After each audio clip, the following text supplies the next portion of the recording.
je l'ai lancé avec Florent, qui est le premier client de ma première formation. Vraiment, Ok. c'est le premier qui a acheté le jour J, quoi, et avec qui on a sympathisé, on a beaucoup discuté, et aujourd'hui, on est associés là-dessus. D'après M6 Boutique, ils en auraient vendu 27 millions Ouais, d'artichauts. bon, non, bah, c'est tout à fait possible. C'est tout à fait possible. Obligatoirement. 6 000 euros par mois? Ouais.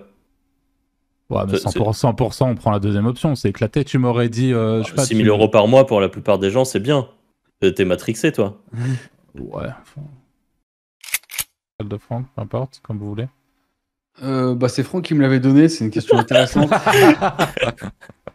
Est-ce que les gens sont bêtes? C'est quoi cette histoire?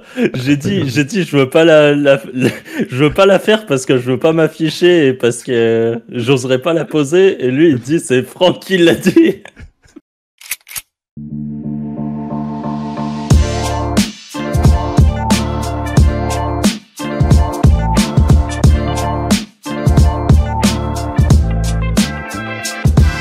Salut à tous et bienvenue dans ce nouvel épisode du Wizard Podcast. Aujourd'hui, on va tenter un petit concept. Et donc, avant tout, comme d'habitude, je suis avec Arthur et Anto. Salut les gars. Salut. Salut. Petit point avant, si jamais... c'est un pré-record du podcast, donc je sais pas, mais normalement, peut-être, j'espère pour vous, qu'il restera encore des places pour l'événement des Wizards. J'espère Si pas jamais. pour nous. J'espère pas pour nous, ça voudra dire qu'on aura tout vendu, exactement, ce qui sera cool. Pour rappel, l'événement des Wizards, donc vous avez le lien en description. C'est un événement qui est 100% orienté make money, 100% concret. Nos intervenants, on veut vraiment qu'ils vous partagent des informations que vous trouverez nulle part ailleurs.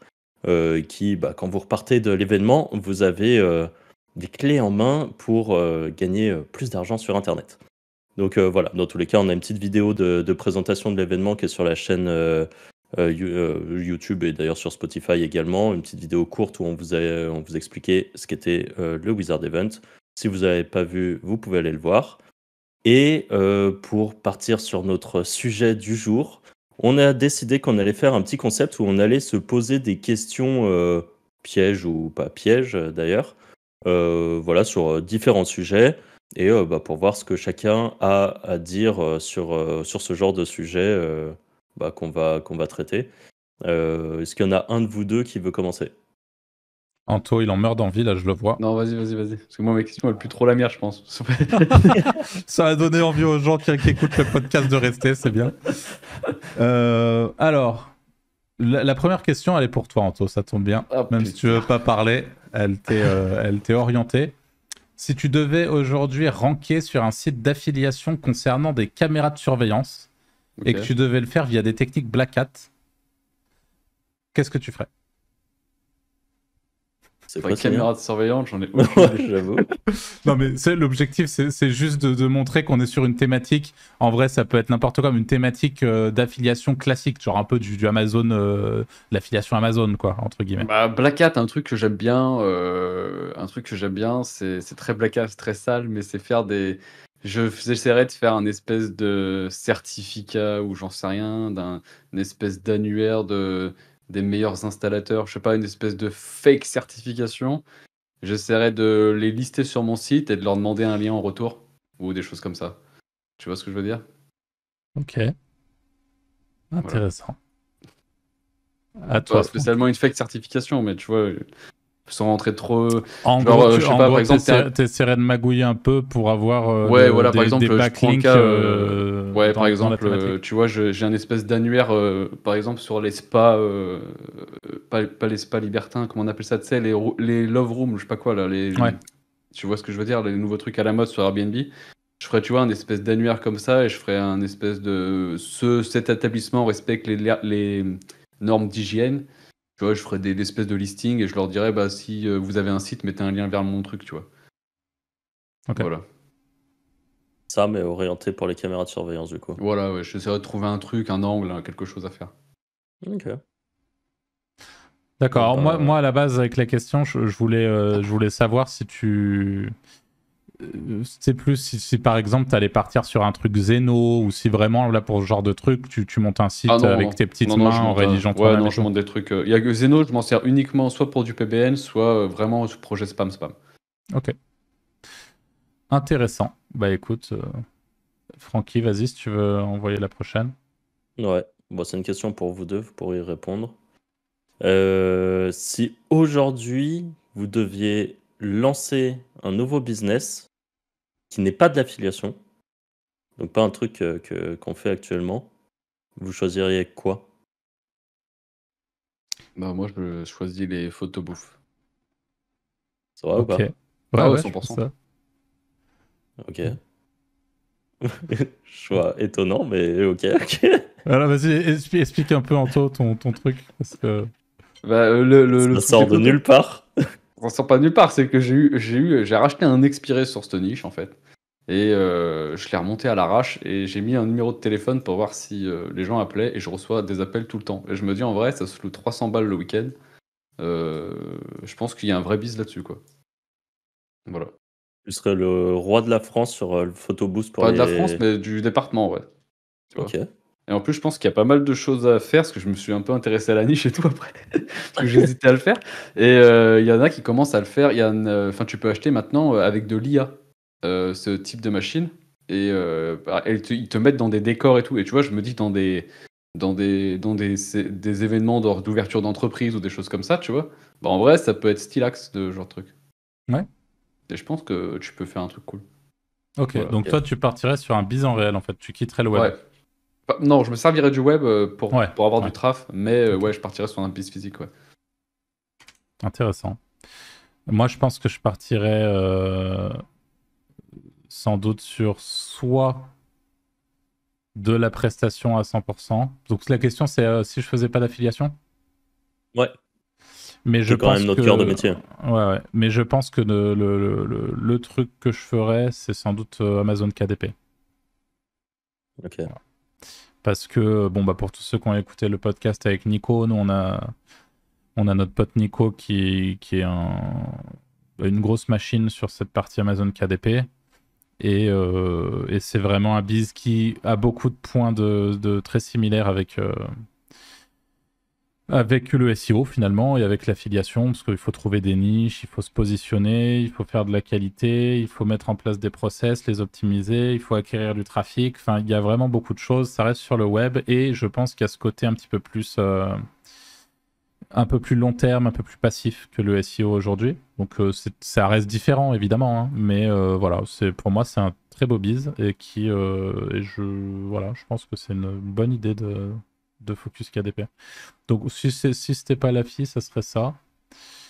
Et sinon la prestation, parce que je pense qu'aujourd'hui, quand on est capable de trouver pareil, on a des exemples autour de nous, que ce soit avec Amaury ou Joanie, par exemple, quand on est capable de trouver, de closer quelques gros clients, on se décharge d'un stress un petit peu ambiant qu'on peut avoir avec de l'affiliation, ou en tout cas à certaines périodes, etc. Et je pense que la prestation de service, le consulting pour des gros clients et des clients intéressants, je précise, parce que si c'est ranker le petit boulanger de son village en me faisant payer 250 balles par mois pour une campagne de netlinking, bon, ça fait un peu chier, quoi, parce que tu dois en avoir un paquet déjà des boulangers pour remplir ton frigo. Et puis c'est des petits clients qui vont pas forcément, qui vont dire ouais, mais ça, mais je rank pas, mais machin, ils vont te rappeler tous les. Donc je pense que c'est selon certaines conditions, mais je pense que bien fait, ça doit aussi être un bis très chouette. Et je pense qu'on a des bons exemples autour de nous qui nous le prouvent. Et toi, Franck? Moi, je pense que je ferais que de l'infoprenariat, je pense. J'ai pas pu répondre ça parce que c'est ce que je fais déjà, mais en vrai, ouais, c'est. Non, mais ouais, bah, t'aurais pu, hein, au final. Mais c'est un beau biz, hein, la vente de formation. Évidemment, quand t'es de l'autre côté, t'as l'impression que tout le monde est un vendeur de rêve, mais quand tu fais les choses bien et que tu vends de la formation de qualité et que c'est assez de qualité pour pouvoir continuer à vendre d'autres formations, par exemple, à tes audiences, On en connaît beaucoup des infopreneurs et honnêtement, c'est bon bise aussi. Je pense qu'il y a un côté intéressant aussi sur la partie networking. En fait, je pense que le fait de vendre de la formation peut te permettre d'avoir des gens qui achètent de ta formation et qui sont des personnes qui peuvent devenir très compétentes et qui peuvent devenir des vraies relations, des gens avec qui tu peux travailler à l'avenir, avec qui tu peux monter des des trucs. Et je pense que c'est un bon moyen de rencontrer des personnes. Et d'ailleurs, encore une fois, ça, je crois que c'est. Je suis pas sûr à 100% de ce que j'avance, mais il me semble que Nico, sur un biz sur lequel il est associé, c'est un des clients de sa formation à la base. Donc, Et mon SaaS, c'est pareil. Hein. Moi, j'ai et ton monté SaaS, c'est Lucide pareil, oui, c'est vrai. ça a été lancé il y a un peu moins d'un mois. Il démarre très bien d'ailleurs. On a eu des bons retours de la communauté. Et je l'ai lancé avec Florent, qui est le premier client de ma première formation. Vraiment, Ok. c'est le premier qui a acheté le jour J, quoi. Et avec qui on a sympathisé, on a beaucoup discuté. Et aujourd'hui, on est associé là-dessus. Donc, Ok. en effet, je confirme. Mais au-delà de ça, j'ai aussi, parce que pour le coup, moi, les formations que je vends sont à la fois un peu tournées éditeur, à la fois quand même assez axé pro aussi. C'est-à-dire que j'ai des agences qui achètent ma formation, etc. Et en fait, j'ai eu notamment grâce à ça des gros contacts de grosses agences avec des centaines d'employés et des gens qui aujourd'hui me font, tu vois, me prennent en consulting de manière assez régulière sur des. Donc t'as raison. Enfin, c'est exactement ce que tu es en train d'expliquer. Ça ouvre pas mal de portes En aussi. fait, c'est un biz qui est complet, je trouve.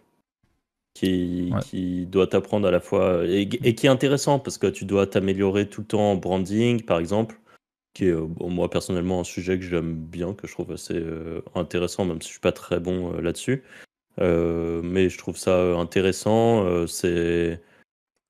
Ouais, c'est un espèce. Au sein de ce business, il y a tout un petit écosystème qui est intéressant, je trouve. Mm, Et bon, évidemment, ça fait hurler certaines personnes le concept du business en ligne, enfin de la formation en ligne, mais à côté de ça, c'est les mêmes personnes qui disent absolument rien pour toutes les arnaques au CPF qu'il y a en entreprise. Donc, bon, c'est globalement, enfin, arnaque au Bah CPF, après, c'est aussi un fait qu'il y a, c'est il d'autres. y a énormément de merde hein, sur le monde de Bien la sûr. formation. Il y a énormément Mais de scams. Enfin, même si c'est pas des scams, c'est des trucs que tu achètes et que tu regrettes d'avoir acheté, quoi. En gros, c'est un ouais, mais fait. Donc, c'est ça. pareil dans qu'importe la formation.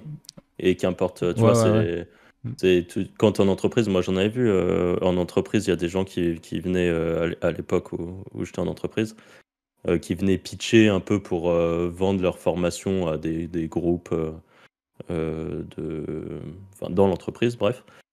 Et il y en a qui, à un moment, étaient validés, par exemple, pour venir faire un truc de marketing, genre outbound marketing, et ils venaient pour ça. Et moi, qui à l'époque m'intéressais un peu à ça, quand ils repartaient, je me disais, waouh, c'était claqué. Et ils ont payé, enfin, et la boîte a payé super cher. Et les gens, sur le papier, sont contents. Genre, ils disent, oh, c'était une bonne formation. C'était intéressant. Alors que le mec, il avait dit des trucs qui étaient plus valables depuis 3 ans. Et malheureusement, c'est dans tous les domaines. Je pense que Ouais. juste à des gens qui se remettent pas à jour. Et c'est, enfin oui, et c'est dans absolument tous les domaines. Tu vas voir un kiné, il y en a un, il va te faire des trucs de kiné qui datent d'il y a 20 ans, parce que le mec s'est pas mis à jour et que ce qu'il fait, ça se fait plus aujourd'hui, par exemple. Mm. Bon, voilà, je suis pas un expert en kiné, mais je sais que c'est le genre de truc qui existe. Donc voilà. J'ai une question qui connecte très bien avec ce sujet pour savoir si vous avez des idées là-dessus. C'est comment trouver le juste prix d'un infoproduit. Comment est-ce que vous feriez si la tête d'Anto, j'espère que vous êtes sur YouTube pour pouvoir profiter de ça. Mais en gros, comment vous faites pour si demain vous devez monter un infoproduit, comment est-ce que on Pour le fixe le monter ou prix quoi? acheter? Parce que moi, j'en achète pas mal de la formation. Bah Donc, non, comment je non peux? c'est le produit, c'est le tien. Comment tu le fixes ton prix? Comment tu détermines que ce prix-là c'est le bon? Bah, je pense que c'est super dur. Je C'est pense qu'en super, c'est un fait, fait. non mais pour répondre, à mon avis, le truc à faire, c'est au début de mettre une fourchette qui sera en général trop basse et de monter petit à petit. C'est ce que font beaucoup de personnes, il me semble. Et je pense que c'est le seul moyen de trouver ton juste prix, parce que ça me paraît impossible dès le début de dire bah, moi, ma formation, elle vaut tant. À part si. Tu vois, moi, si je vendais une formation aujourd'hui, je pense que je considère que mes infos sont trop précieuses, ou soit je donnerais pas 100% de mes trucs, ce qui est dommage, ou je les donnerais par exemple que en consulting, soit je veux vraiment donner beaucoup de ce que je fais, et dans ce cas-là, le ticket il sera un peu haut parce que je vais pas vendre pour 250 euros ma stratégie pour ranker un site qui te fait 250 euros 3 mois après si t'as appliqué les conseils en fait. Et voilà, après, on connaît le monde de la formation en général, mais ouais, moi, je partirais sur un prix qui est assez haut, mais peut-être pas assez haut, et petit à petit, je monterai jusqu'à trouver le point où je sens que c'est un peu le point de bascule, quoi. T'as Anto. d'autres éléments de réponse en toi ou pas forcément? Non, c'est très compliqué. D'ailleurs, il y a un autre facteur qui est compliqué quand tu vends de la format, c'est si toi, tu vis du biz que tu fais en format. Tu vois, je veux dire, Ouais. dans le cas où si tu es full infopreneur, en soi, tu t'en branles plus de donner des techniques que si tu utilises toi-même ces techniques sur des bises qui te rapportent de l'argent. Ça, moi, je trouve ça assez bizarre enfin, pas bizarre, mais je comprends. Tu vois, il y a justement, il y a un peu ce scénario où il y a beaucoup de gens qui disent, de toute façon, si un infopreneur, il vend un produit, c'est que le truc est cramé. Mais genre, si moi, je vendais un truc qui explique comment monter un site, mais de toute façon, d'ailleurs, c'est un secret pour personne. Nous, on va sortir une formation. La formation est ultra complète. Et bah, le prix, on en a discuté brièvement. On ne sait pas trop comment se placer, par exemple.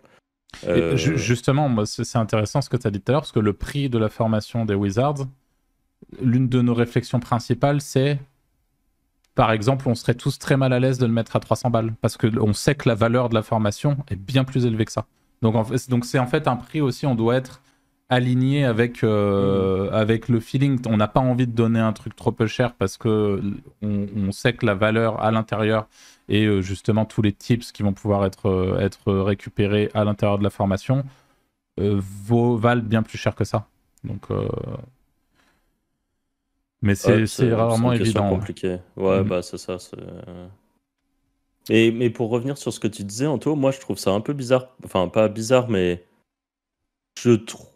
par exemple, moi, si j'achète une formation, je préfère acheter la formation à un type qui, justement, vit de ce biz-là et qui vend de la formation en plus Mhm. pour se faire de l'argent en plus. Tu vois, ça, c'est vraiment la Ouais, réflexion ouais, ouais. débile que j'ai toujours entendue. Les gens qui disent bah, si tu gagnes tant d'argent que ça, pourquoi tu vends de la formation en plus? Bah, parce que aller chercher de l'argent en plus, pourquoi des types qui sont, je sais pas, dans des fonds d'investissement et qui prennent 400 000 euros à l'année, en plus de ça, à côté, ils font donc du consulting.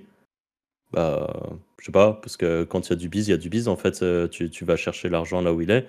Et je trouve ça normal. Moi, par exemple, j'ai acheté beaucoup de formations de TikTok à des types qui vivaient déjà de TikTok. Et Ouais, mais c'est qui. tes bises où c'est pas facilement. Enfin, je sais pas, Enfin, je veux dire, tu vois, par exemple, tu partages les régies, euh, c'est pour gagner 300 euros, je préfère monter un site que de donner la régie, tu vois. Ouais, ouais, ouais, je comprends. Ouais, franchement, Bah, c'est une c'est question que sans complexe. doute ta formation, du coup, si t'es pas à l'aise avec c'est un problème de pricing, c'est peut-être que la même information pour 3000 balles, par contre, tu serais peut-être prêt à la vendre. Ouais, Peu- mais faut déjà peu- en vendre pas mal, tu vois. Peut-être pas, oui, non, mais en fait, c'est aussi être à l'aise avec ce que tu Ouais, transmets ouais, et ouais, pour combien clairement. tu le transmets, évidemment que. Mais ouais, bon, c'était une question liée un petit peu à la réponse précédente, mais vas-y, En- Antoine, envoie une question. Une de tes questions bateau. Euh, je- Alors, question bateau, si tu dois repartir de zéro, quelle niche tu prends? Quelle niche tu partirais? En affi. Putain, laisse-moi réfléchir. Franck, vas-y, réponse. Faut que ce soit un truc. Si là je devais repartir, je pense que je repartirais sur du dating. Ok. Du dating, ouais, je sais pas. Ou ou du Nutra slash complément alimentaire. Parce que c'est une thématique que je connais bien, que j'aime bien, et je pense que je repartirai forcément dessus parce que c'est des trucs qui sont ultra evergreen, Ouais. qui marchaient il y a 10 ans, qui marchaient il y a 20 ans dans le télé 7 jours qu'il y avait chez Papy Mamie. Il y avait déjà des trucs pour vendre des techniques d'amincissement et des gains de minceur et des trucs comme ça. En fait, c'est Le des fameux sujets, artichoc par exemple. comment c'était, c'est le truc sur pas téléshopping, M6 boutique, M6 boutique. Ouais, voilà, Ça c'est doit c'est le encore genre de truc. exister, ça, toi. Ça a toujours existé, ça existera toujours. C'est triste, mais on joue sur les complexes des gens. Les gens seront toujours complexés avec leur poids, mais n'auront jamais envie de faire les choses qu'ils sont censés faire pour régler le problème. C'est-à-dire que c'est plus simple de se mettre dans la tête de je vais acheter du artichoc que j'ai Artichot, vu. ça existe encore, c'est M6 boutique.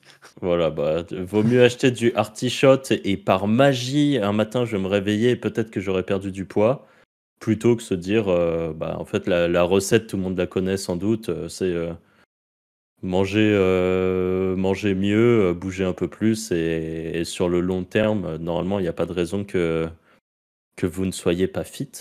D'après M6 boutique, ils en auraient vendu 27 millions Ouais, d'artichauts. bon, non, bah, c'est tout à fait possible. C'est tout à fait possible. Il suffit de regarder les grosses pilules qu'on connaît en France, genre Brulafine ou les trucs comme ça. Je pense qu'ils en vendent à l'appel. Hein. Et enfin, Brulafine ou qu'importe, Thank You, tous ces trucs Ouais, qui sont les très gros. les très très gros, qui sont connus, qui sont énormément vendus par les médias bailleurs. Bah pourquoi? Parce que ça marche. Donc je pense que je partirais sur ça. Et je disais le dating également parce que le dating, bah, c'est une réalité aussi. Depuis toujours, il y a des mecs qui sont frustrés hein, et qui seront prêts à payer pour essayer de trouver quelqu'un. Donc c'est triste, mais je reste sur les business de la frustration parce que mon Parce que but ça c'est de gagner marche, de voilà. l'argent. Ouais, voilà, c'est ça. Je suis pas un bisounours. Mon but Sale c'est crevure, Franck, sale crevure. voilà, exactement, je suis une crevure comme il y en a qui disent dans les commentaires. Enfin, je sais pas qui était visé dedans, mais j'irai sur des bis comme ça parce que voilà, je suis pas, enfin, je suis pas là pour, je suis pas l'abbé Pierre quoi. Et moi, Arthur, je pense que je ferais pas forcément très différemment de ce que je fais aujourd'hui. Je pense que je focuserais l'IA, l'automatisation, peut-être un peu plus que ce que je ne le fais, parce que je pense que c'est un business extrêmement porteur. Mais toute cette vague justement d'intelligence artificielle à la fois me passionne, à la fois représente une grosse opportunité, très saturée parce que beaucoup de monde en parle. Mais moi, mon objectif, c'est d'apporter des solutions aux gens, potentiellement aux entreprises, et vraiment de les aider à faire la transition.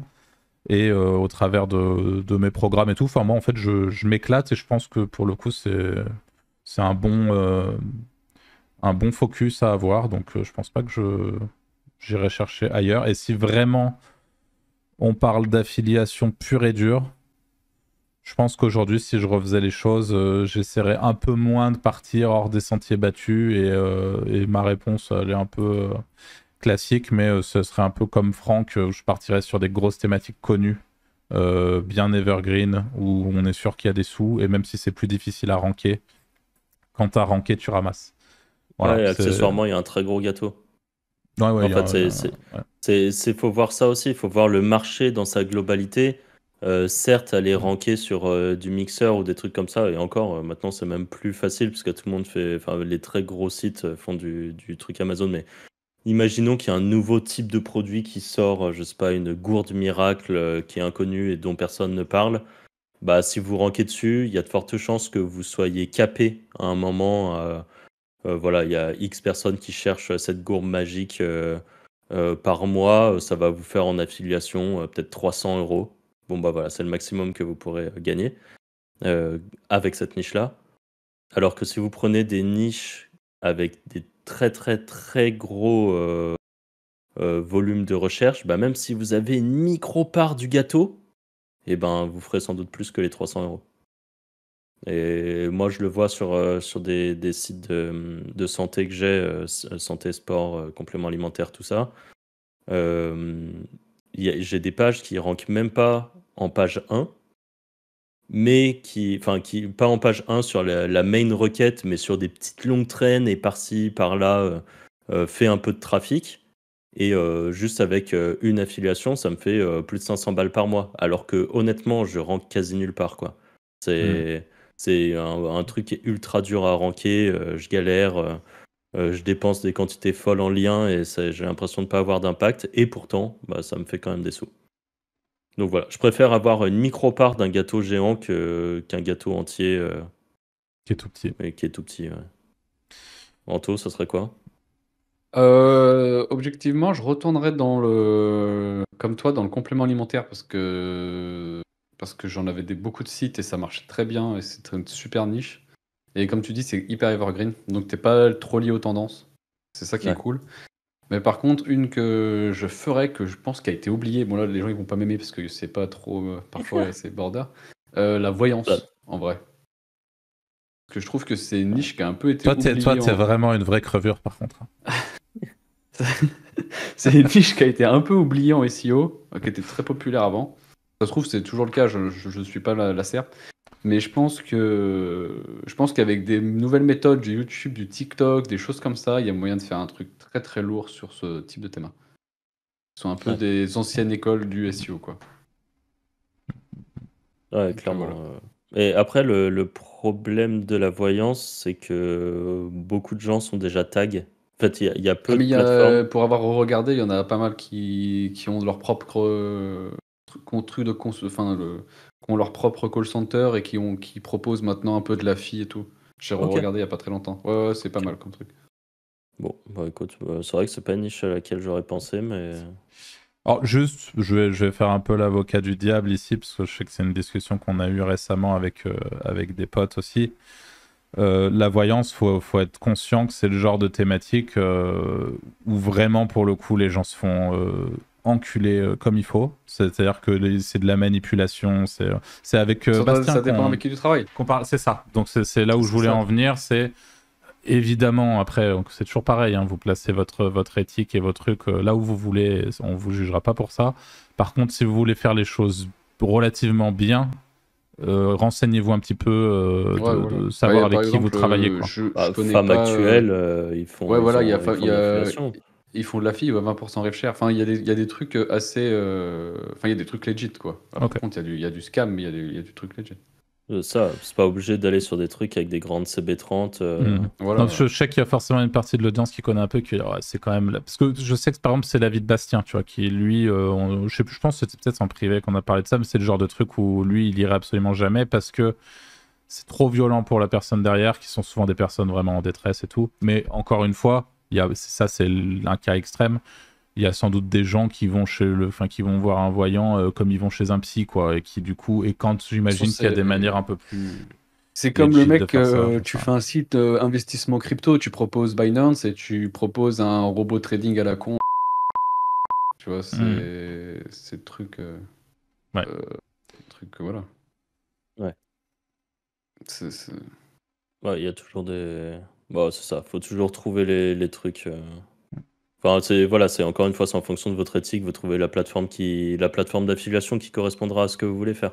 Mais on peut dire ça pour absolument tout. Le C'est dating, vrai. soit tu mets en avant Mythique, soit tu mets en avant cougarultrachaude.com. Voilà. Je sais pas s'il existe, mais Où les mecs payent des abonnements pour parler à des bots, quoi. ouais, voilà. Donc on prend n'importe quelle thématique et ça existe. Et tu prends la thématique du CBD, t'en as qui t'envoient D'ailleurs, il me du semble. vrai CBD. Je vais vérifier. Oui, c'est ça. Il y a Wingo, là. Ils font de la voyance, c'est leur régie voyance. Et c'est TF1 derrière. Ou c'est Canal+, je sais plus. C'est un des deux. Ouais, ce qui n'est pas forcément un gage Ok. d'éthique, hein, d'ailleurs, hein, d'avoir des gros Oui, groupes voilà. derrière. Non, C'est non, sûr, mais je veux ça- dire, il y a quand même il y a des trucs très border, comme il y a des trucs qui sont Hmm. plus encadrés, entre guillemets. Enfin, ce genre de trucs qui sont quand même encadrés, ils vont pas être dans le Ouais. scam. Ok. Tu veux que j'aille, Arthur? Vas-y, tu peux. Prends ma petite liste. Tiens, un truc qui va être plus réflexion. Est-ce que vous préférez gagner beaucoup d'argent mais avoir un peu moins de liberté et un peu moins de temps. Vous en avez quand même, mais un peu moins. Ou vous préférez gagner moins, mais être vraiment full libre. Et si ça peut vous aider, je peux vous donner des chiffres. Genre, Oui, donne-moi des chiffres. Est-ce que tu préfères gagner 6 000 € par mois, mais tu t'as max 6 semaines de vacances par année, t'es obligé de faire des horaires de bureau, obligatoirement. 6 000 € par mois? Ouais. Ouais, mais 100%, on prend la deuxième option, c'est éclaté. Tu m'aurais dit, je sais pas, 6 000 € par mois pour la plupart des gens, c'est bien. T'es matrixé, toi. Ouais. Je sais pas, moi, j'ai pour le coup. Enfin, bref, ok. Et la deuxième option? La deuxième option, tu gagnes 1800 ou 2000, allez, 2000 € par mois, mais par contre, t'es full libre. Ouais, ça. En fait, pour ces montants-là, 100% ça. 6 000 €, c'est beaucoup, 6 000 €. 6 000 €, tu vis très bien en France. 6 000 €? 6 000 € genre en CDI dans un truc que j'aime, ouais, honnêtement, je le prends. 6 000 € c'est bien. Mais en fait, j'ai pas dit que c'était pas bien. France, je te dis juste que tu es en train de me proposer soit d'être 6 000, complètement emprisonné. T'es pas complètement emprisonné, tu vis normalement, quoi. Et encore, t'as 6 semaines de vacances et t'as tes week-ends. Je te dis pas que t'es pas en mode ceux qui se font défoncer. En tout cas, moi, je sais que pour 6 000, je le fais jamais de la vie. Je ne le fais pas. Ça a beau être bien, je préfère être à 2 000, être libre. Là, pour le coup, encore une fois, tu m'aurais proposé un montant. 6 000 € dans un métier que t'adores. Ouais, c'est différent. Ah ouais, non, mais je t'ai pas dit d'aller bosser à l'usine. Bah déjà, de base, moi, j'ai un problème avec le salariat, donc... T'as 6 000 € par mois... j'imagine pas un truc sexy, quoi. T'as 6 000 € par mois, 6 semaines de vacances... Avec la stabilité de revenus, tiens. Avec la stabilité de revenus, tu dois faire tes horaires, tu fais 39 heures par semaine. Le week-end, t'as pas regardé tes emails et tout, genre vraiment t'es coupé le week-end et tout, ta vie normale, tu peux jouer aux jeux vidéo, faire ce que tu veux. Et ton métier, c'est de faire de la R&D sur l'IA. Pour quelqu'un d'autre, du coup. Oui, pour quelqu'un d'autre, oui. Non, je peux pas ça. Non, je suis désolé, mais moi, c'est soit vraiment, je prends le truc vraiment complètement libre pour moins. Mais moi, c'est vraiment le problème là, on est sur un truc d'ordre psychologique où ça me dérange pas, tu vois, d'engager justement une partie de mes week-ends, une partie des trucs. Alors peut-être pas ad vitam aeternam, mais pour essayer de construire mon propre business, mon propre truc. Moi, c'est un truc que j'aime bien faire, en fait. Je pense que c'est ancré en moi.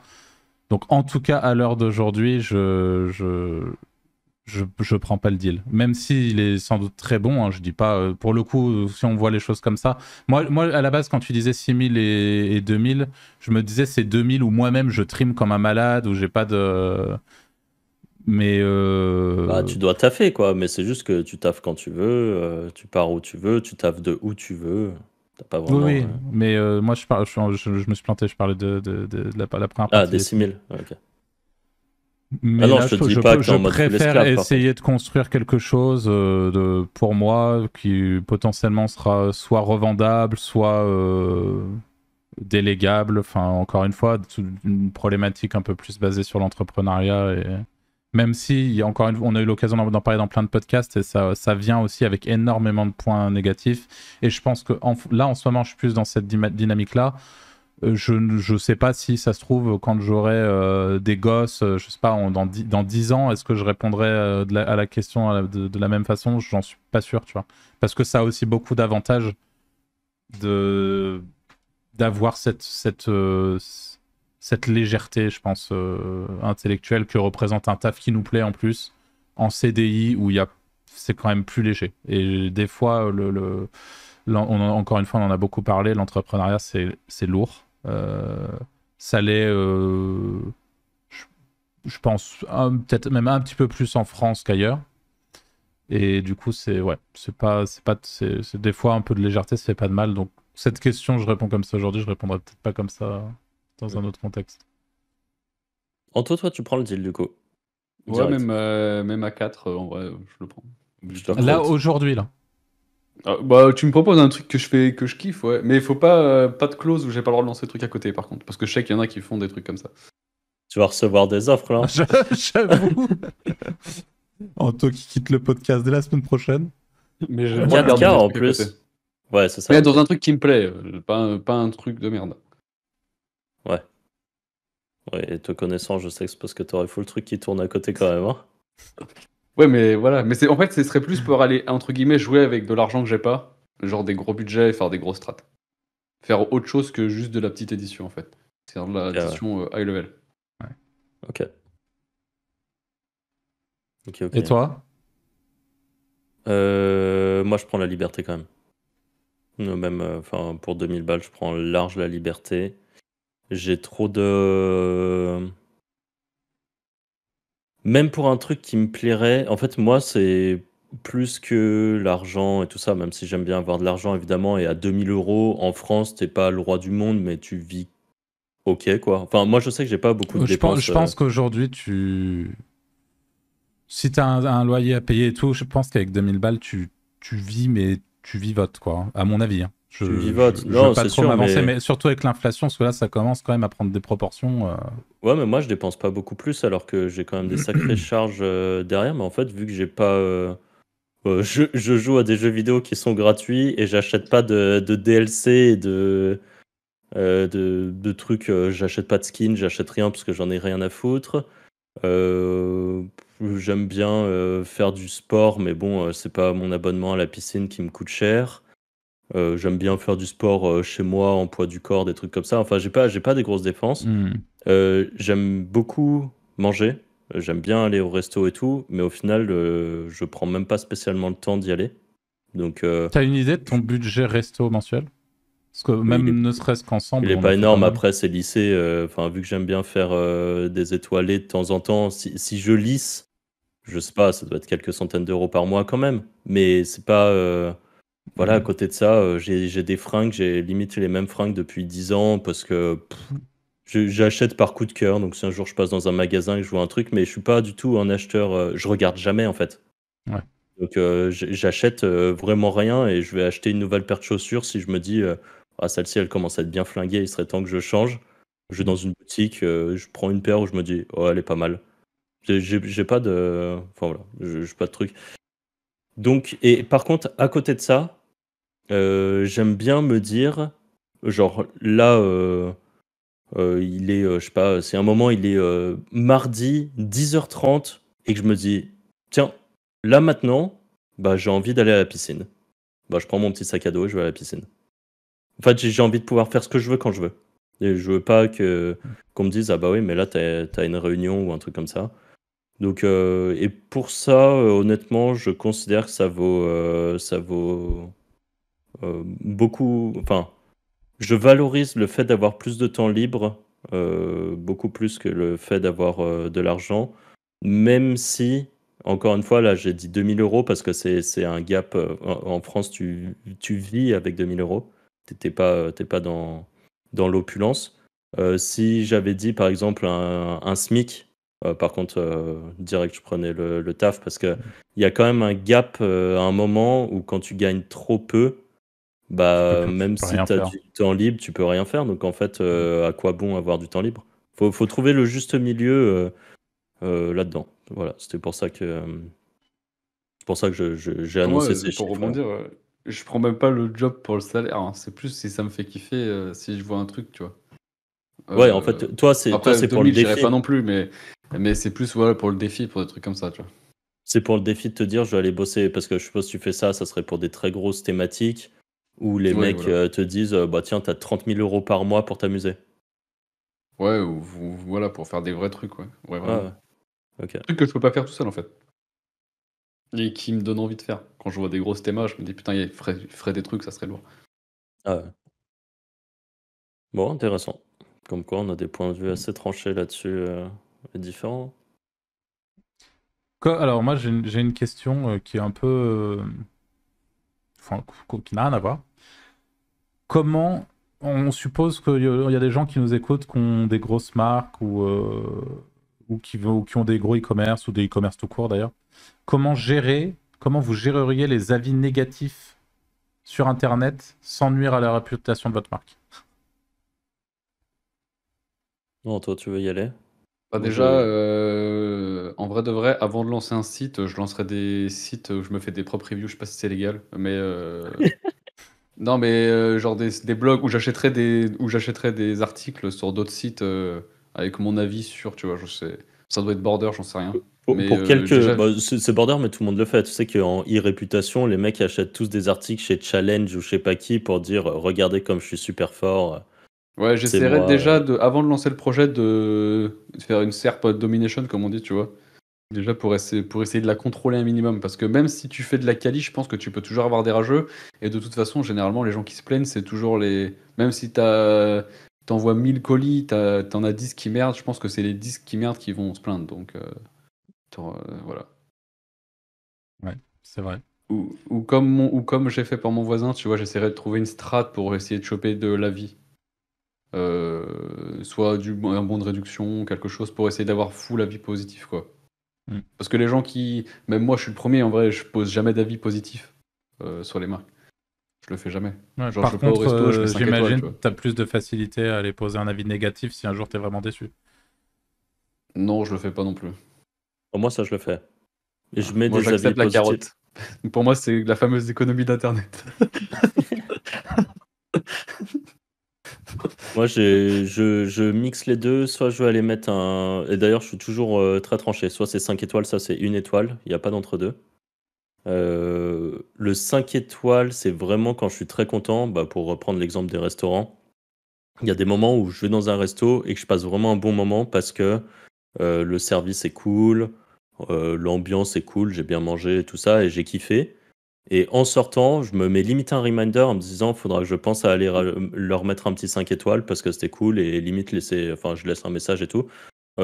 Sur mon profil, j'ai beaucoup plus d'avis 5 étoiles qui sont posés que de 1 étoile parce que quand, voilà, je le fais de temps en temps. Par contre, il y a quand même des moments où je vais aller lâcher un grand 1 étoile si je suis pas content pour un truc ou si j'ai l'impression que je me suis fait rouler. Et ça, c'est vraiment, je déteste savoir que potentiellement on m'a baisé sur un truc. Et là, par contre, je lâche jamais l'affaire. J'avais commandé chez MyProtein et en gros, j'avais acheté un checker. Et j'avais acheté un checker, leur top qualité, donc le truc est en tout métal et tout, mais au final, c'est indiqué qu'il est 100% métal et t'as quand même un bout de plastique à un endroit. Et le bout de plastique, genre, il pète 1 mois et 1 jour après que j'ai fait ma commande. Enfin, que j'ai reçu ma commande. Du coup, j'envoie un message au SAV en disant il y a moyen de me le remplacer. Je leur envoie une photo, le truc il est pété et tout.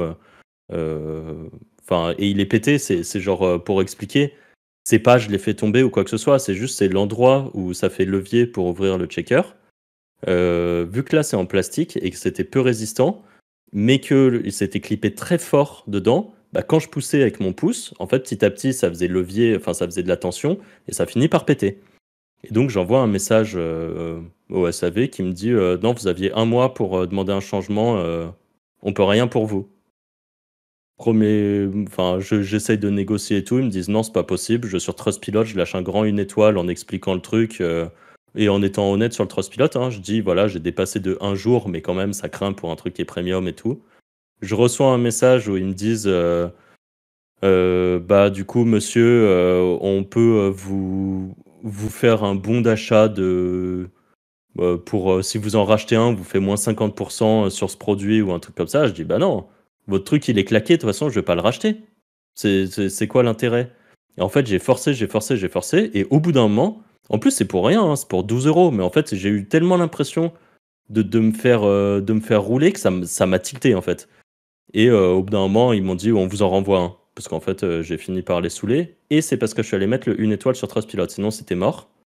Et ils t'ont demandé d'enlever le 1 étoile?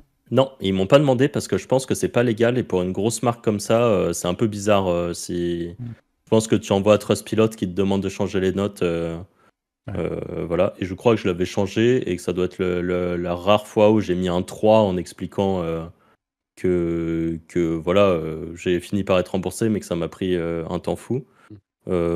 Pour 12 balles, ça fait un peu ras, mais là c'était mon ego qui était en jeu, donc voilà. Et donc, pour répondre à ta question, Arthur, parce que là, j'ai beaucoup dérivé pour expliquer ça, Mais je pense que moi, je répondrai à tous les commentaires, les négatifs et tout ça, et que je ferai toujours en sorte d'être arrangeant. C'est triste et je pense que tu perds un peu de la marge, mais en fait, il faut se dire que les gens comme moi, qui sont venus et qui ont posé leur une étoile, il y a peu de chances qu'ils reviennent sur leur décision. Il y a peu de chances qu'ils rachètent et je pense que prendre le risque que quelqu'un ne revienne pas racheter chez toi, alors que si tu l'as mis un peu bien, genre tu lui dis bah je vous rembourse ou je vous renvoie le produit et en plus de ça, je vous mets un petit bon d'achat pour la prochaine fois si vous recommandez. On est vraiment désolé, blablabla, tout ça, hop, on caresse les gens dans le sens du poil. Et ben je suis quasi sûr que tu es gagnant à la fin. Et en fait, tu serais perdant sur le court terme. Non, tu serais gagnant sur le court terme parce que tu rembourses pas un type et tu lui dis en gros bah casse-toi et tant pis, on n'a pas besoin de toi. Mais la réalité sur le long terme, je pense que c'est pas smart du tout de fonctionner comme ça. Et je pense que ça peut valoir le coup de s'asseoir sur un petit peu de marge et espérer que la personne rachète et peut-être même en parlera à ses amis et dira bah j'ai acheté là-bas, j'ai eu un problème, mais au final après 2 emails ils m'ont quand même remboursé, ils m'ont envoyé un code promo, c'est cool, je suis content quoi. Et le bouche à oreille on connaît, hein, ça marche quand même pas trop mal. Tu ferais quoi toi Arthur? Je pense que je ferai comme toi, je répondrai quoi qu'il arrive à tout. Toujours mettre le client sur un piédestal, même si c'est le pire des connards. Enfin, tu vois. Ouais, c'est ça. Voilà, quoi. C'est avoir une bonne image. Ouais, t'es obligé parce que c'est tellement important la réputation sur Internet que. Ouais. Et puis, ce qui est important de comprendre aussi, c'est qu'encore une fois, les gens satisfaits ne disent rarement qu'ils sont satisfaits. Ils disent rarement qu'ils sont satisfaits, alors que quelqu'un qui n'est pas satisfait va avoir beaucoup plus de facilité. C'est comme d'habitude. Les gens qui écoutent ce podcast, par exemple, il y a peut-être des gens qui disent bah, c'est chouette, ils sont. Les Wizards, j'aime bien, c'est mon petit rendez-vous hebdomadaire, etc. Ils ont peut-être écouté des heures et des heures de podcast, mais nous, la réalité, c'est que si à aucun moment ils nous ont fait un petit retour, un petit mot sous un podcast ou un truc comme ça, en fait, on n'a pas le retour de cette personne de manière spécifique. Alors, on le sait, on le voit, des fois, un petit pouce bleu, un petit truc, ça suffit pour avoir ce feedback. Mais par contre, quand on dit un truc de travers, quand les gens sont pas d'accord avec nous, etc., là, tout de suite, on va avoir une réaction, ce qui est bien aussi. Hein, je veux dire, nous, on prend les deux. Mais ce qui est important de constater, et ça, c'est le cas partout sur Internet, peu importe ce que vous faites, c'est ce côté où la réaction, vous l'aurez beaucoup plus facilement dans un cas négatif que dans un cas positif. Et des fois, c'est un petit peu, ça peut être un peu frustrant. Parce que des fois on essaie justement de faire les choses bien, et là je parle pas forcément du podcast, ça peut être dans l'infoproduit, ça peut être dans plein de choses, et en fait juste il n'y a pas de retour, et on se dit bon bah, et il faut aller chercher ce retour, comme tu l'as dit Anto, je crois que c'est toi qui l'as dit, essayer de trouver, de leur donner Ouais. des petits avantages, des petites carottes pour avoir un retour. Voilà, il y a plein de méthodes, mais en tout cas oui. Une méthode que j'avais bien aimée, je sais pas si vous vous en rappelez. Enfin, je crois qu'Arthur. Ah non, je crois pas que tu étais là. Mais bref, j'étais allé au resto une fois en petit groupe. Enfin, on était un petit groupe. Et il y a un serveur. En fait, c'est une chaîne de restaurants. Et la chaîne, ils ont été assez smart. C'est que pour récupérer des 5 étoiles, des avis en gros, quand le serveur, je pense, il voyait que la table, ça se passait bien, que tout le monde était content, qu'il disait, enfin, que le serveur était plutôt cool avec la table. À la fin, il disait si vous mettez un commentaire et des étoiles, mais si vous commentez, mettez mon prénom dedans. Et moi, à la fin du mois, si c'est moi qui ai récupéré le plus de commentaires, je gagne, je sais plus, il gagnait une prime ou un truc comme ça. Et en fait, ce serveur en question était très cool. On était une table tête de 8 personnes. Et il était super sympa avec nous. Et donc, à la fin, il nous dit bah voilà, moi, je m'appelle Nicolas. Donc, si vous mettez un avis, bah, ce serait cool si vous pouvez mettre un avis en disant ah, j'ai été servi par Nicolas. On a bien mangé, c'était cool, le service était sympa et tout ça. Et je crois que sur la table, alors certes, sur 8 personnes, il n'y a pas tout le monde qui a mis un avis. Parce que, comme d'hab, les gens ont la flemme aussi, même si ça prend 2 secondes. Mais je sais qu'on a été 3 ou 4 à mettre 5 étoiles en disant merci Nicolas pour cette super soirée, c'était cool et voilà. Et en fait, je suis allé sur tous les restaurants de cette chaîne et c'est une stratégie au global qu'ils avaient fait. Et pour tous leurs restaurants, ils avaient des tonnes d'avis très récents. j'ai été servi par Mélissa, le resto était super et tout. Et en fait, sous cette stratégie du toi, t'as passé une bonne soirée. En fait, t'as passé une bonne soirée, mais celui qui t'a aidé à passer cette bonne soirée, c'est ton serveur qui a été agréable avec toi. Et à la fin, quand il te dit, si vous voulez me filer un coup de main, moi j'aimerais bien avoir une prime à la fin du mois, et ben vous parlez de moi en commentaire. En fait, tu vas plus le faire pour lui que pour la marque de sa chaîne de Ouais, c'est restaurant, smart. parce que t'en as rien à foutre de sa chaîne de restaurant. T'irais pas dire, ouais, franchement, c'était cool, j'ai bien mangé.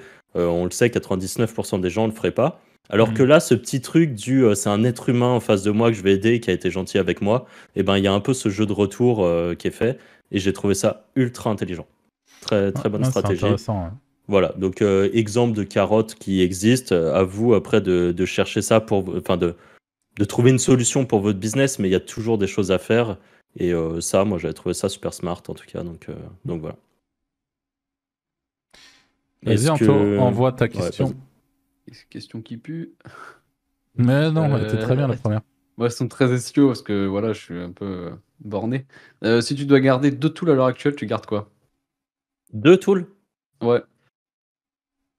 Je garde Ahref en premier. J'espère que tu vas dire Lucide. Je garde Lucide en deuxième, bien sûr. Je garde Ahref et que Ahref, je pense. Ah bah, tu vois. Après, tu m'en donnes un deuxième, franchement, je sais même pas lequel prendre. Parce que j'en utilise plein, mais je sais pas, un truc pour... Ouais, même pas. Bon, je garde Ahref. Hop, comme ça, c'est réglé.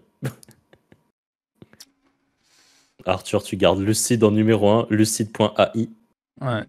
Non, alors, bon, on va enlever la pub, c'est de mauvais goût. Mais moi, je garde... moi, pour le coup, je suis plus SEO Observer. Et que j'aime bien, et en SEO, et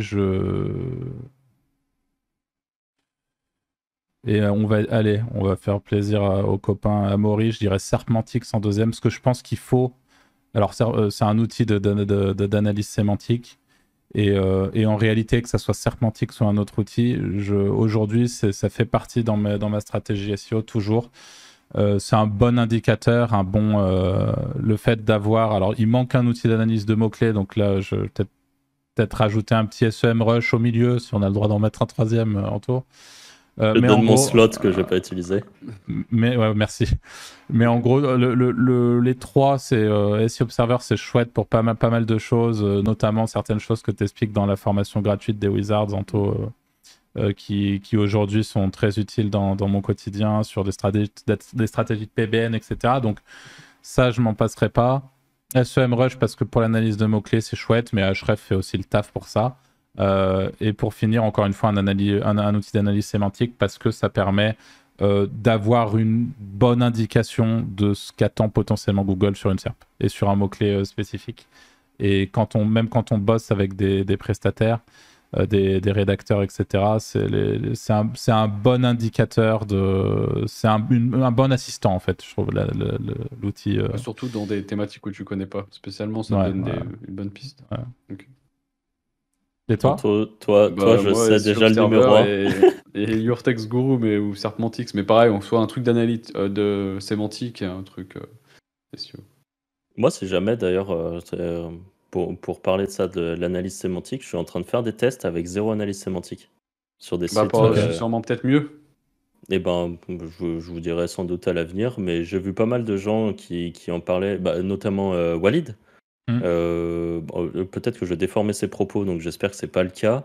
Mais de ce que j'en ai retenu, de ce que j'ai compris, c'est que de son point de vue, vu que tous ces outils d'analyse sémantique se basent sur les mêmes textes, tu finis par avoir un peu des... Ouais, la même chose que tout le monde. Un peu la même chose que à tout mon le avis, monde, c'est utile pour avoir l'espèce de tronc commun, mais après, c'est à toi Exactement. de l'améliorer. C'est ça. Je pense que les outils d'analyse sémantique sont très bien pour récupérer les mots-clés qui peuvent être intéressants et auxquels tu n'aurais pas pensé naturellement. Voilà. Mais derrière, est-ce que vraiment aller chercher les pondérations parfaites et tout ça, ça a vraiment un intérêt? J'en suis moins sûr. Je pense que c'est important. Après, tu te retrouves avec du texte que tu vas faire pour faire, en fait. Exactement. Donc, À l'heure actuelle, je pense pas que c'est très... Moi, je dirais que quand tu connais la thématique, ça vaut peut-être le coup justement de faire ce que tu fais, Franck, et d'essayer de rédiger sans ça, ne serait-ce que pour l'expérience. Par contre, quand tu connais pas, c'est là où c'est très pertinent, parce que Ouais, même ça, par si contre, c'est vrai. Ouais. on est d'accord que on va peut-être pas, si l'outil nous dit mettez 8 fois le mot-clé machin, tu vois, la question c'est pas de savoir si tu vas le mettre 6 fois, 8 fois, mais c'est juste que ça te donne une idée du champ lexical et que c'est un vrai assistant et que pour le coup, je suis assez sûr que entre bosser sur une nouvelle thématique que tu connais pas avec un assistant, donc avec un outil d'analyse sémantique, ou bosser sans, tu vas vraiment gagner du temps à bosser avec, parce qu'en fait, tu as tout un champ lexical qu'il va Bien falloir sûr. quand même que tu intègres au contenu et tout. Donc, encore une fois, ça dépend, mais oui, en effet, c'était intéressant. Je crois que c'était un tweet de Walid, Lighton SEO sur Twitter, qui avait parlé de ça, ou dans un article de blog, je me souviens plus. Mais ouais. Ok. Alors pour info, on est presque à l'heure de podcast. Ça serait bien qu'on dépasse pas trop. Donc si on peut se faire une petite question dernière une dernière question par personne avant de clôturer. Puis si jamais le Si on fait concept une question par de... personne, je pense qu'on en a pour un moment. Hein. Bah ouais, mais c'est pas grave. On fera en sorte que ce sera pas trop long. Mais juste si ce concept de vidéo vous plaît, n'hésitez pas à nous le dire encore une fois dans les commentaires. Comme ça, on le sait. Et c'est le genre de petites choses qu'on pourra refaire à l'occasion. Donc même les questions qu'on avait notées, qu'on n'a pas forcément posées aujourd'hui, on pourra les poser une prochaine fois, etc. Donc il n'y a pas de... Alors, moi, je vais poser la mienne. Je regarde juste. Ouais, c'est con parce que j'en avais une. J'aurais bien aimé la poser, mais... Ouais, allez, je la pose. C'est pas grave. Ça en fera sauter d'autres. Les NFT, est-ce que c'est une bonne chose? C'est marrant.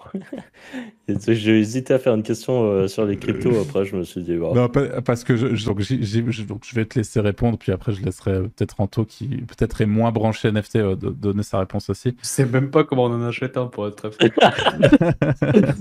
Mais en gros, là j'ai vu des gens qui sont sans doute pas très connectés à tout ce genre de choses, qui là sont ravis, parce que là il y a vraiment eu tout un engouement autour des NFT sur la partie spéculative, mais encore une fois, je te laisserai développer là-dessus, Franck. Ça va plus loin que ça. Mais là, sur Twitter, encore récemment, j'en vois qui se félicitent. Ah, mais les gens, ça y est, ils n'ont pas compris que les NFT, c'était enfin mort, etc. Et qu'il y a beaucoup ce truc-là de gens qui clashent fort les NFT. Sans doute que parmi les gens qui nous écoutent, il y a des gens pour qui les NFT, c'est juste une grosse arnaque, point barre. Donc, vas-y, Franck, explique-nous, toi, ce que t'en penses. Moi, de mon point de vue, le premier truc que je dirais, c'est faut rester ouvert d'esprit. Ce genre de réflexion, je pense que ces personnes, si elles avaient vécu dans les années 2000, auraient dit sur Internet, ça sert vraiment à rien, ça a aucun avenir.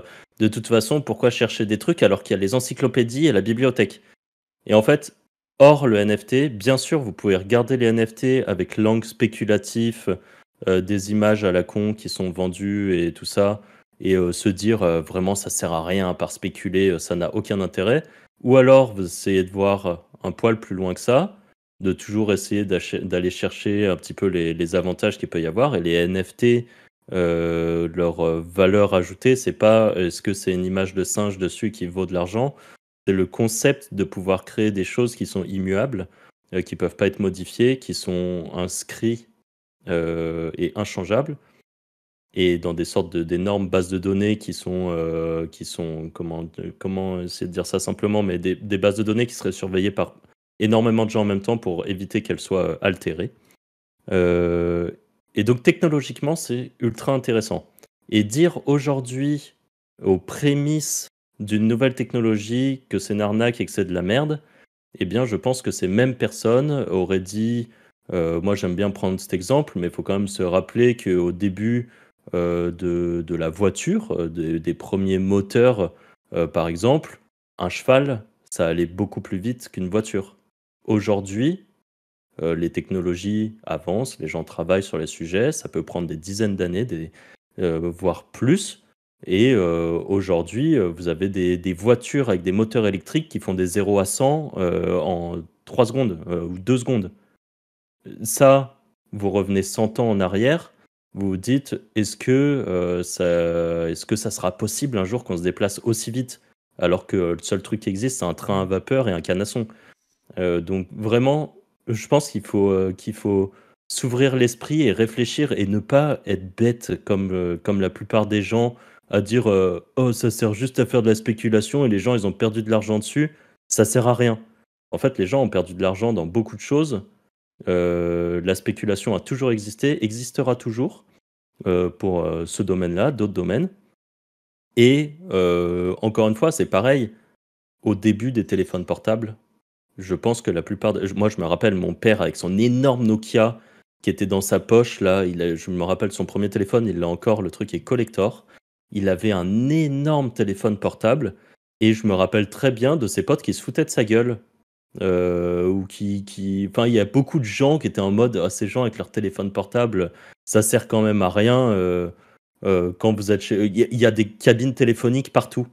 Et c'est vrai, à l'époque, la cabine téléphonique, c'était important. Aujourd'hui, il faut quand même se dire que 20 ans après, on est passé d'un téléphone portable et de cabine téléphonique dans la rue à des cabines téléphoniques qui, aujourd'hui, servent juste à empiler des livres dedans et qui servent de mini-bibliothèques dans les villes qui ont encore ça. Et vous avez l'équivalent d'un ordinateur plus puissant que les ordinateurs des années 2000 qui est dans votre poche, que vous pouvez utiliser pour tout et n'importe quoi, pour écouter le podcast que vous êtes en train d'écouter. Bref, du coup, j'ai un peu dérivé, mais c'était juste pour expliquer qu'il faut essayer de voir plus loin que le basique. Et au même titre que les gens qui disent juste le Bitcoin, c'est une arnaque, ou les cryptos, c'est une arnaque, bah ça n'a pas de sens en fait. C'est comme dire à l'époque Internet est une arnaque ou le téléphone portable est une arnaque. C'est des choses qui sont vouées à évoluer, qui technologiquement sont juste à des bases, et franchement pour une base ça marche déjà pas trop mal. Oui il y a des bugs, oui il y a des hacks, mais la plupart du temps les hacks c'est des erreurs humaines en plus de ça. Alors de temps en temps il y a des failles, il y a des trucs comme ça évidemment. Au même titre que vous allez sur des bases de données leakées de tous les sites internet et que vous pouvez retrouver vos données parce que vous vous êtes inscrit sur un célèbre site, par exemple, de petites annonces quelque part dans le monde et qui se sont fait péter leur base de données. Bah, en fait, ça existe dans tous les domaines.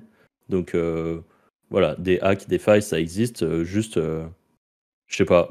En fait, je trouve vraiment que c'est un move de débile. À chaque fois que je vois sur Twitter, les gens qui connaissent vraiment pas un sujet et qui crient à l'arnaque. Les NFT, bah, certes, c'est controversé pour l'instant. Certes, il y a beaucoup d'arnaques qui ont été faites avec les NFT. Ça veut pas dire que tous les NFT et le concept même du NFT est une arnaque.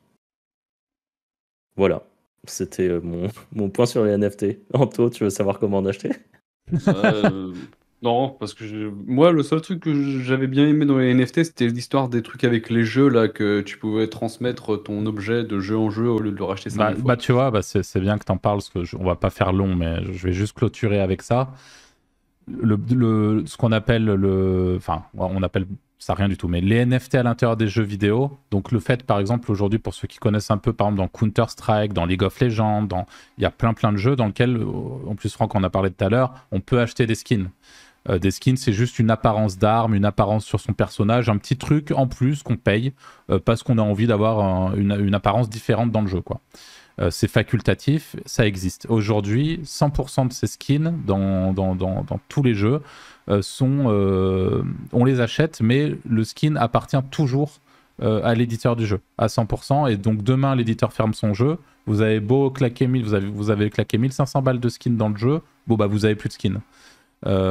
Et en fait, aujourd'hui, l'une des promesses des NFT, il y en a énormément, mais c'est à terme de permettre dans les jeux vidéo d'avoir des objets qui nous appartiennent sur le long terme et qu'on puisse du coup décider d'échanger. C'est-à-dire que je pourrais tout à fait demain acheter un skin NFT dans mon jeu préféré, sur Counter-Strike, sur League of Legends ou je ne sais quoi, et un jour l'offrir à Franck parce que je l'aime plus et que Franck il aime bien jouer ce personnage. Je peux, bah tiens, je te file mon skin, hop, je lui transfère le NFT et ça devient sa propriété. Et en fait, on va pas rentrer dans le détail, mais aujourd'hui, il y a une grosse... la plupart des gamers mainstream sont absolument contre ça, mais ça en est à un stade où c'est maladif. Hein. C'est maladif, ouais. Alors qu'en réalité, il y a honnêtement très peu de désavantages à ça. C'est une évolution qui, on en est assez persuadé, va finir par arriver, quoi qu'on en dise, parce que c'est des points positifs pour les utilisateurs, pour les joueurs.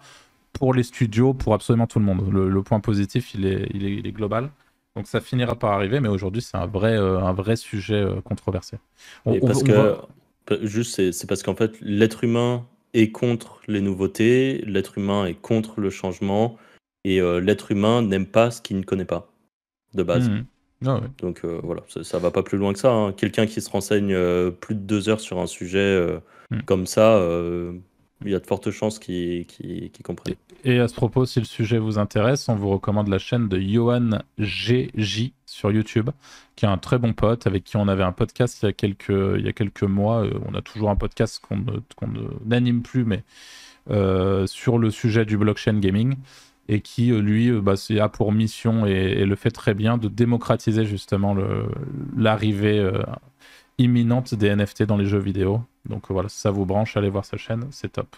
On va passer, je pense, à la question suivante. Peut-être la tienne, Anto, ou celle de Franck, peu importe, comme vous voulez.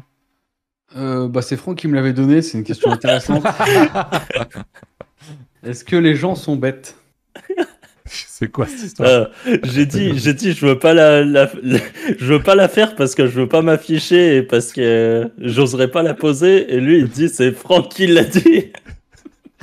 Le salaud. La balance. C'est moi qui la pose. Est-ce que vous trouvez les gens bêtes? Vas-y, Franck, réponds à ta question. Malheureusement, trop souvent, oui. La réalité, c'est oui. Je sais pas si c'est bête dans le sens les gens sont foncièrement idiots, ou tiens, typiquement le cas des NFT.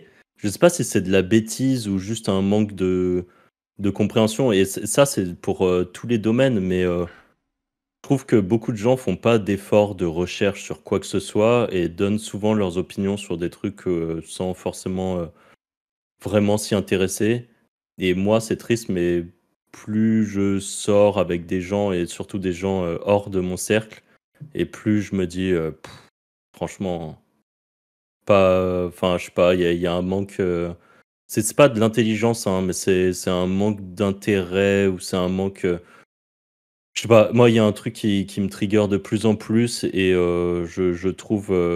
En fait, je pense qu'à force de vivre dans mon microcosme des Discord, le Discord des Wizards, de parler de gens avec des gens qui sont intéressants, qui sont pas forcément intéressants, mais qui sont intéressés, qui ont un peu des passions, qui veulent apprendre, tout ça.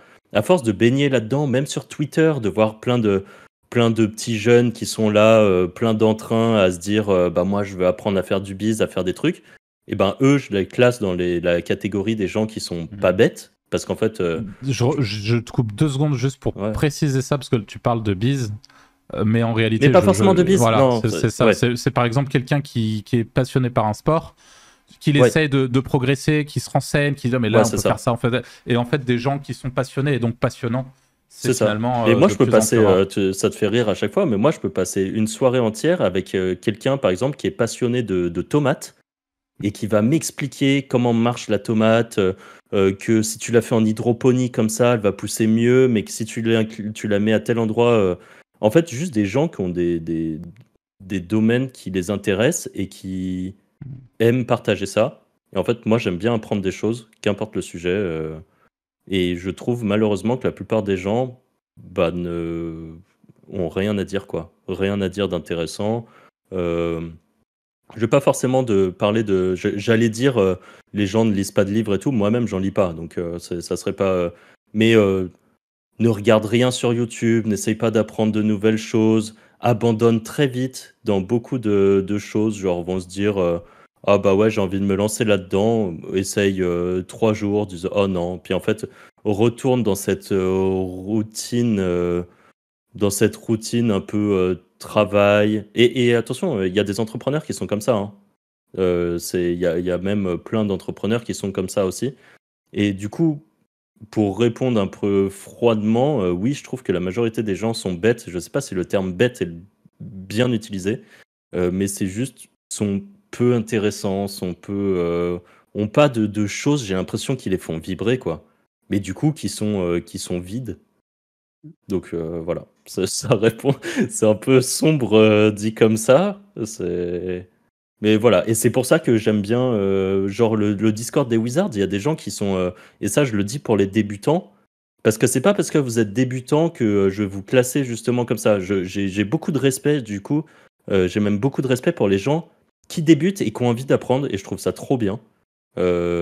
Qui vont poser des questions et typiquement, moi je pense faire partie des gens où 5 personnes peuvent poser la même question et où t'en as qui vont s'insurger en disant mais cette question tu peux la trouver partout sur Google et tout.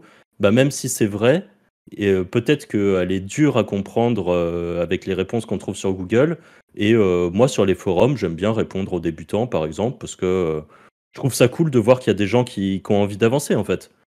Juste ça. Voilà. Est-ce que Ok. vous trouvez que les gens sont bêtes? Bah, je suis 100% d'accord avec toi. Je dirais pas bête non plus. C'est pas une question de bête. C'est qu'ils sont, ouais, ils sont dans leur petit train-train et ils ont pas de passion, je trouve. Enfin, pas de kiff vraiment ouf à côté. Comme Ouais, tu parce dis, c'est des que trucs qui font vibrer, quoi. Je sais pas. c'est ça. Parce que dans ce domaine-là, t'as des gens qui peuvent avoir des hauts diplômes et tout ça. Hein. Je dis pas, et qui, je pense, sont intelligents. Même si, encore une fois, l'intelligence, tout ça, comment on dose. Et je pense qu'il y a des gens qui sont bons dans ce qu'ils font et tout ça, mais juste, tu sens qu'ils sont pas animés par ça du tout. Et du coup, ils savent ni en parler, ni ont envie d'en parler d'ailleurs. Et toi, Arthur? T'as tout dit, je pense. Ok. Je vais rester en dehors de cette question. Il fuit. Il fuit le débat. Non, je suis assez d'accord. Du coup, on peut clôturer avec ta question, Franck. J'en avais une qui était marrante. Vous en pensez quoi des gens qui achètent... parce que je pense que ça peut être lié. Vous en pensez quoi des gens qui achètent genre full luxe pour se montrer, vraiment faire du show-off? On n'a pas entendu mon bruit de pigeon, je suis déçu. Ça a été filtré par mon magnifique micro. Bah pour moi, c'est... Je pense que... Je sais pas, j'aurais peut-être de l'immaturité, mais en réalité, t'as même des vieux qui font ça. Donc, peut être vieux et immature, hein. Je sais pas, problème d'ego sans doute. Après, il y a Besoin aussi de le côté, reconnaissance. ouais, besoin de reconnaissance. Après, je vais mettre, moi, je vais par exemple mettre assez, je vais mettre les choses un peu dans différentes cases. Par exemple, quelqu'un qui vraiment s'habille en Gucci avec marqué Gucci énorme sur son sweat. Bon, chacun fait ce qu'il veut. Je trouve ça un peu ridicule. Et pour moi, c'est un peu un truc d'ego. Tu vois, comme tu as dit, des gens qui ont besoin de reconnaissance. Souvent, c'est des gens aussi qui peut-être ont commencé en n'ayant pas du tout d'argent et qui ont envie de montrer justement leur ascension sur l'échelle sociale. Donc je pense qu'il y a beaucoup de ça. Mais donc à la fois, je suis capable de dénoncer ça. À la fois, je suis le type de mec, je n'ai pas de problème à arborer une belle montre. Et pour moi, c'est une chose plutôt positive. Ah, mais ça, t'as différentes choses. T'as la montre, ouais, justement. genre une belle montre, comme tu dis, mais qui est assez classique, ou t'as la montre là, avec plein de diamants qui ressortent. Je sais pas, pour moi, Bah, moi, par exemple, avoir une Rolex en or rose à 50K au poignet, ça me plairait. Tu vois. Voilà. Donc, ouais, mais elle est en or rose et basique, ou tu prends celle avec les diamants qui ressortent et... Bah, dans l'idée, je préfère avec l'or le rose cadre en diamant. et basique. Ouais. C'est vrai que j'aurais un peu plus de mal à porter Voilà, celle avec le cadre en diamant. Donc le côté bling bling, mais c'est juste que pour le coup, pour moi, le message est différent. Par exemple, moi, on va pas se le cacher, je m'habille pas particulièrement bien, j'en ai conscience. Enfin, tu vois, un peu comme ça, tu le disais, j'achète assez rarement des vêtements, etc. Tu me vois dans la rue, enfin, tu vois, c'est bref. Mais quand dans le passé, on pouvait avoir que ça soit des meetings, et que tu arrives et que même si t'es pas particulièrement bien habillé, t'as une belle montre au poignet, en fait, ça dit tout d'un coup, tu vois. Enfin, c'est con à dire comme ça, mais t'as un espèce de truc qui... Eh ben ça, je suis d'accord, mais ça reste dans le cadre de... C'est un tout, en fait, d'une personne, et tant que ça reste assez naturel, tu vois, si t'es bien habillé, genre... casual, chic, comme on dit dans le jargon, et que t'as ta jolie petite montre, tu vois, c'est stylé. Ouais. Si t'es là avec tes chaussures Balenciaga full couleur, un complet Gucci, ton chapeau, je sais pas quoi, Ouais, Balenciaga bon, aussi, et que qui t'as une s'habille comme énorme ça, gros. montre, ah bah, En vrai, bah tu vas à Dubaï, Ah ouais, t'en vois en ouais, fait des peut-être. mecs comme ça, oui.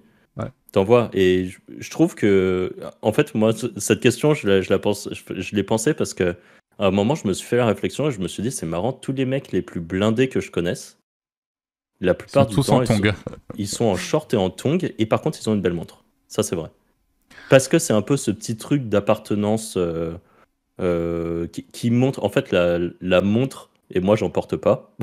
Et je pense que j'en porterai jamais, enfin, ou j'en porte peut-être à un mariage, quoi, ou un truc comme ça, mais je suis assez mal à l'aise avec une montre, j'aime pas trop. Et en plus de ça, si j'ai une belle montre, j'oserais pas la sortir. J'aurais peur de la rayer et qu'elle perde de Bah, la le valeur. problème, c'est qu'en France, tu te fais couper la main à tout moment, quoi. Mais c'est un fait aussi, hein. Justement. Tu te Ah, c'est trimbales un avec ta fait, ouais, ouais, Rolex dans la rue, à tout moment, tu prends un grand coup de schlass dans la main, quoi. ouais, bah, c'est un fait, c'est en explosion ce genre de cas. Donc voilà, donc moi je porte pas de trucs et je pense que si j'en porterais, je porterais limite une vieille Casio ou un truc comme ça. Mais au final c'est un tout en fait, c'est comment t'es dans ton apparence en général, et je pense que ceux qui sont vraiment dans le show-off au final c'est ceux qui ont... Moi je mets deux catégories de gens. Ceux qui ont des programmes à vendre, des formations ou qu'importe des trucs. Auquel cas, je peux comprendre ce côté hyper show-off si dans ta clientèle, tu sais que c'est ça qui attire. Et au final, je pense que c'est un peu comme si tu en jouais, un peu comme Ty Lopez quand il avait commencé à faire ses pubs aux US et qu'il disait moi dans mon garage, et qu'il avait des grandes Lamborghini derrière.